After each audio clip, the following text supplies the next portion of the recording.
మనతో మాట్లాడుతూ వస్తున్నాడు.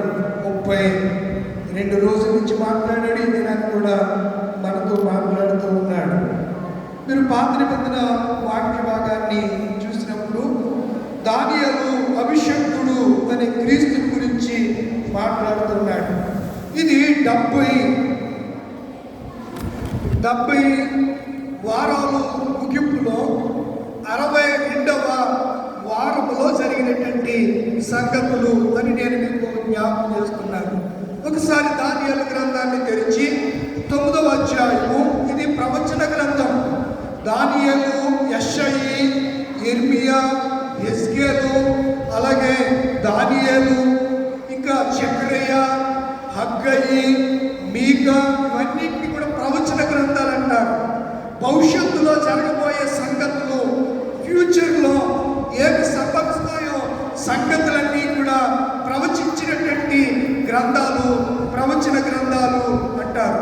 కావ్య గ్రంథాలు ఉన్నాయి, అలాగే తోరా అంటే ధర్మశాస్త్ర గ్రంథాలు. ఇలా వాటిని విడగొడితే చాలా గ్రంథాలు కలిగి ఉంది బైబిల్లో 66 పుస్తకాల్లో ఎన్నో సంగతులు క్రీస్తు శిలువను గురించి మనం తెలుసుకుంటూ ఉన్నాం. ప్రతి వచనంలో కూడా, ప్రతి అధ్యాయంలో కూడా ఆదికాండం నుంచి ప్రకటన గ్రంథం వరకు క్రీస్తు కనబడతాడు. క్రీస్తు చేయబోయే శిలువ త్యాగము కనబడుతుందనే సంగతిని నేను మీకు జ్ఞాపకము చేస్తూ ఉన్నాను. మంచిదండి. దానియేలు గ్రంథము రాత్రి కూడా కొన్ని అద్భుతమైన సంగతులు నేను మీకు జ్ఞాపకం చేస్తాను ప్రవచనాత్మకంగా. ఈరోజు 9వ అధ్యాయము మీరు ఎక్కడి నుంచి చూడాలి అంటే 20వ వచనం నుంచి చూడాలి. 20 నుంచి 27 వరకు అని ఒక పేర. అర్థమైందా? చూసారా? కనిపిస్తుందా? చూడండి. ప్రారంభం ఎక్కడ? ఈ అధ్యాయానికి ప్రారంభం మొదటి పేర కాదు, 2వ పేర ఎక్కడి నుంచి అని మనము ఆలోచన చేస్తే 20వ వచనం. నేను ఇక పలుకుచు ప్రార్థన చేయించు పవిత్ర పర్వతము కొరకు నా దేవుడని యెహోవా ఎదుట నా పాపమును, నా జనుల యొక్క పాపమును ఒప్పుకొనుచు నా దేవునికి విజ్ఞాపన చేయుచుంటిని. నేను ఎలాగో మాట్లాడుచు ప్రార్థన చేయుచుండగా మొదట నేను దర్శనమందు చూచిన అతి ప్రకాశమానుడైన గాబ్రియల్ అనే మనుషుడు సాయంత్రపు బలి అర్పించు సమయమున నాకు కనబడి నన్ను ముట్టెను. ఎప్పుడు కనబడ్డాడు? గబ్రియలు సాయంత్రం. ఇది ఏంటిది? ఈ సాయంత్రపు వేళ దేవుడు నీతో మాట్లాడుతూ ఉన్నాడు. ఆ సాయంత్రపు వేళ బలి అర్పించడం అంటే ప్రార్థన చేసే సమయంలో, బలి అంటే ప్రార్థన, ధూపమన్నా ప్రార్థనే, నైవేద్యమన్నా ప్రార్థనే. కనుక ఇవన్నీ కూడా హీబ్రూ పదాలు. మనం ఇక్కడికి వస్తే కొన్ని పదాలు తెలుగు కూడా మిక్స్ అయి ఉన్నాయనుకోండి. ఇక్కడ మనం గమనించగలిగితే ఆ అర్పించు సమయాన్న ఎవరు కనిపించారంట? ప్రకాశమానుడైన గాబ్రియేలుకు దూత కనిపించాడు. ఎవరికి? దానియేలు. ఏం చేస్తుంటే? ప్రార్థన చేస్తుంటే. ఏం చేస్తుంటే? అది చెప్పండి. ఏం చేస్తుంటే? ప్రార్థన చేసినప్పుడు ఎప్పుడైనా దేవుడు మనతో మాట్లాడతాడండి. మనం దేవుడితో మాట్లాడుతున్నప్పుడు దేవుడు కూడా మనకు జవాబిస్తాడు. దర్శన రీతిగా మనతో మాట్లాడతాడు. అదే రీతిగా దానియేలుతో మాట్లాడుతూ ఉన్నాడు. మాట్లాడుతూ 22వ వచనం, అతడు నాతో మాట్లాడిన సంగతి నాకు తెలియజేసి ఇట్లా, దానియేలు, నీకు గ్రహింప శక్తినిచ్చుటకు నేను అసలు ఎందుకు వచ్చాను అనుకుంటున్నావు? నీవు సిలువను గురించి నువ్వు చాలా సంగతులు గ్రహించలేకపోతున్నావు. యేసు ప్రభువారు గొల్గొతా కొండ మీద, ఒలీవల కొండ మీద చేయబోవు కార్యము నీవు గ్రహించలేకపోతున్నావు. ఆయన పేరేంటి? క్రీస్తు. క్రీస్తుకు నామం ఏంటి? అభిషక్తుడు. చాలాసార్లు మీకు జ్ఞాపకం చేస్తాను. క్రీస్తుకు అనే గ్రీకు పదానికి అర్థమేంటి తెలుగులో? అభిషక్తుడు. అభిషక్తుడు అంటే క్రీస్తు. క్రీస్తు అంటే అభిషక్తుడు. అభిషక్తుడు అంటే క్రీస్తు. అర్థమవుతుంది కదా? Very good.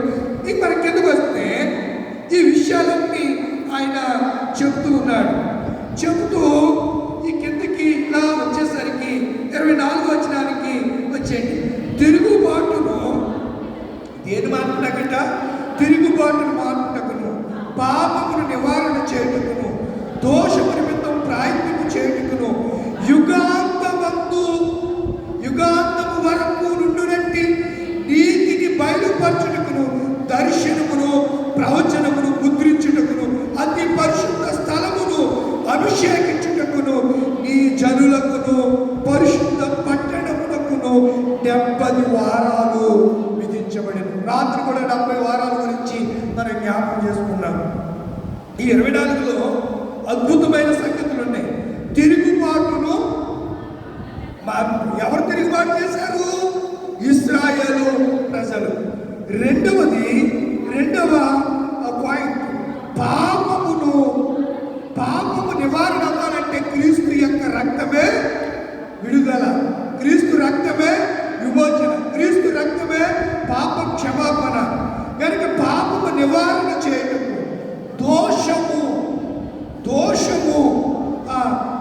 నిమిత్తము ప్రాయశ్చిత్తము చేయుటకును, యుగాంతమందు వరకు నుండునట్టి నీతిని. క్రీస్తు ఏమై ఉన్నాడు? నీతి అయి ఉన్నాడు. క్రీస్తు ఏమై ఉన్నాడు? నీతిమంతుడై ఉన్నాడు. పిలాతు మాట తిరిగి ఉంటారు, ఆ నీతిమంతుని జోలికి నువ్వు పోవద్దు. ఫ్రెక్యులా అనే పిలాతు భార్య చెప్పినటువంటి మాట ఆ నీతిమంతుడు, ఆయనే కాదు చాలా మంది ఆయన నీతిమంతుడు అని టెస్ట్ మనీ సాక్ష్యాన్ని చెప్పినట్లుగా మనం చూస్తూ ఉంటాం సువార్త వాక్య భాగాల్లో, సువార్త పాఠాల్లో.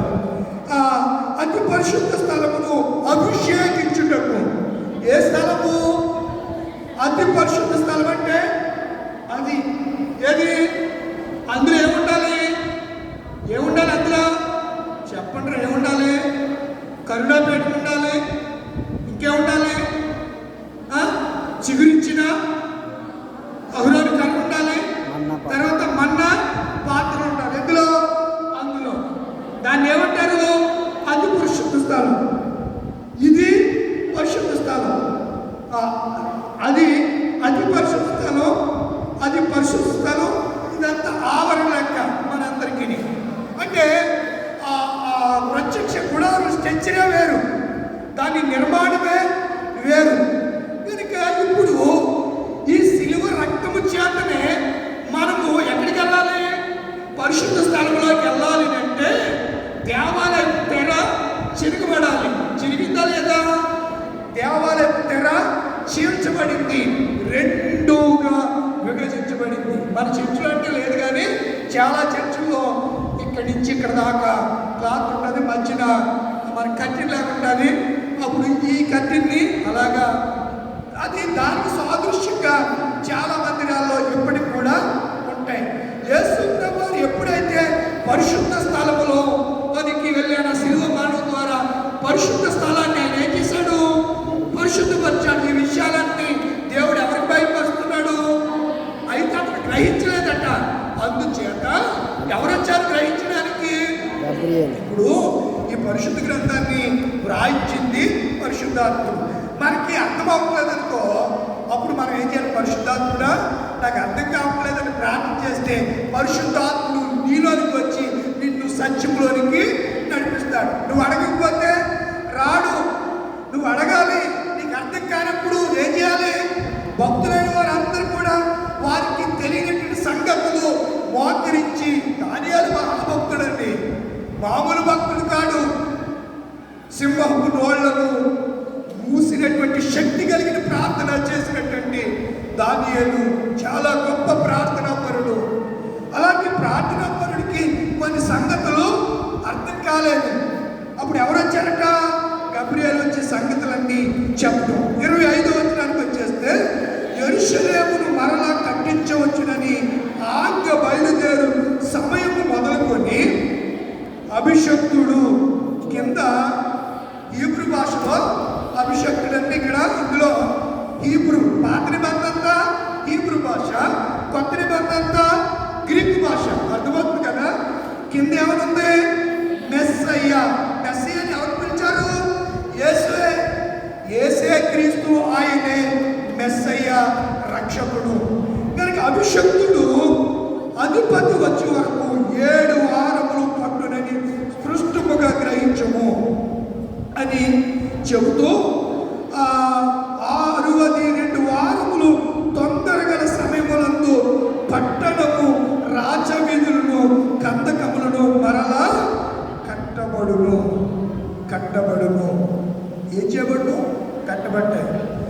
యెరూషలేము యెహోవాకే కట్టుచున్నది.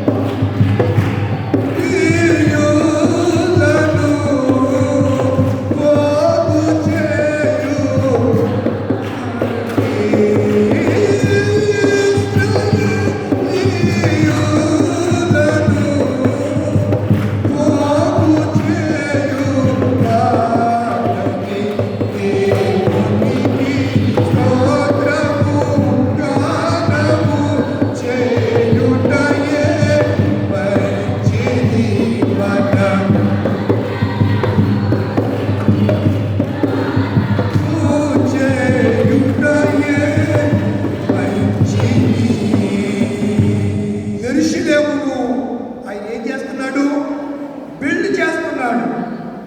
కన్స్ట్రక్షన్ చేస్తున్నాడు, కడుతూ ఉన్నాడు. పాడైపోయినటువంటి యెరూషలేము, నక్కలకు ఉనికి పట్టుగా ఉన్నటువంటి యెరూషలేము ఈ దేవుడు ఏం చేస్తున్నాడు? సస్యశ్యామలమైన ప్రాంతముగా, సమాధాన పట్టణముగా, నివాసయోగ్యమైన స్థలములుగా, పరిశుద్ధ స్థలముగా దేవుడు యెరూషలేమును ఏర్పాటు చేసుకున్నాడు. అలాంటి యెరూషలేములో అభిషక్తుడైనటువంటి క్రీస్తు యెరూషలేము వెలుపల, కవిని వెలుపట ఆయన ఏమైపడ్డాడు? సిలువ వేయబడ్డాడు. ద్రాక్ష తోటను కాపులు ఉతికిస్తే ఆ యజమానుడు దాసును పంపాడు. దాసుని ఆ కాపులు ఏం చేశారు? చెప్పండిరా ఏం చేశారు? చంపేశారు. తర్వాత కుమారుడిని పంపిస్తాను అని అనుకుని, నా కుమారుడు సన్మానిస్తారు అనుకుని ఆయన పంపించాడు. పంపిస్తే కుమారుడు అల్లంత దూరాన్ని ఉండగానే కాపులు ఏం చేశారు? మాట్లాడుకుని వారసుడు వస్తున్నాడు, వీడిని ద్రాక్ష తోట వెలుపల పడవేసి చంపుదాం అని చెప్పి ఆలోచన చేసుకుని కుమారుడు రాగానే తోటలో నుంచి వెలుపలకు తీసుకుని వెళ్ళి ఆయనను చంపేశారు. ఇది యేసుక్రీస్తు తన గురించి చెప్పినటువంటి ఉపమానం, ద్రాక్ష తోట ఉపమానం. కనుక నా ప్రియమైన దేవుని పిల్లలారా, యేసు ప్రభు వారు సిలువ శ్రమానుభవాలు, సిలువ ఉన్నతమైంది, అమూల్యమైంది. యేసు ప్రభు వారు 3.5 సంవత్సరాల సేవ జీవితంలో 3 గంటల వేదన ఆయన అనుభవించాడు. 3 గంటల వేదన ఆయన అనుభవించాడు. సిలువ ఎత్తు సుమారు 9 అడుగులు లోపు ఉంటుందట. 2 అడుగులు 9 అడుగులు లోపు ఉంటుంది. ఆ దినాల్లో కొన్ని సిలువలు యెరూషలేము ప్రాంతంలో, రోమా సామ్రాజ్యంలో కొన్ని తవ్వకాల్లో బయటపడినటువంటి సిలువ ఆకారాలు ఏమిటనగా T+X ఆకారాలు. యేసు ప్రభు వారిని సిలువ వేసింది ప్లస్ ఆకారంలో ఉన్నటువంటి సిలువ. ప్లస్ ఎన్ని దిక్కులు సూచిస్తుంది? 4 దిక్కులను సూచిస్తుంది. ఇలా అనగా ఒక నిలువు కర్ర, ఒక అడ్డకర్ర. కనుక సిలువ విలువైంది అని చరిత్రకారులు చెబుతున్నారు. యేసు ప్రభు వారిని సిలువ వేసిన సమయంలో 17 దేశాల ప్రజలు ఆ ప్రాంతంలో ఉన్నారు. రాత్రి మనం చూసాము, పీతోరియము అనే ఆ సైనిక బ్యారెక్లో ఆయన వస్త్రాలు ఆయనకి తీసివేశారు. తీసి ఆయన చిత్రహింసలు చేశారు. తరువాత మరలా ఆయన వస్త్రాలు ఆయనకి తొడిగించారు. బరువైన సిలువను మోసుకుంటూ ఆయన వెళుతున్నాడు. వీటినే చరిత్రకారులు ఎవరు రాశారంటే, the the way of the cross, సిలువ మార్గాలు. ఈ సిలువ మార్గాలు ఇంచుమించుగా 14 స్థలాల్లో యేసు ప్రభు వారు తోలడం, పడిపోవటం, మరలా తిరిగి లేవటం అనేది సన్నివేశాలు చరిత్రకారులు వారు స్టడీ చేసి వ్రాసారు అనే సంగతిని నేను జ్ఞాపకం చేస్తున్నాను. ఈ దినాన యేసయ్య ఒక సిలువను మోసుకుంటూ వెళుతూ ఉన్నాడు. ఆయన సిలువను మోసుకుంటూ వెళ్తుంటే సిమ్యోన్ అనే ఈ గ్రీక్ మాట కేరింగ్ అనే పదముల నుంచి సిమోన్ అనే పదం వచ్చింది. క్రీస్తు గొల్గొతా కొండకు సిలువను మోసుకుంటూ వెళుతూ ఉంటే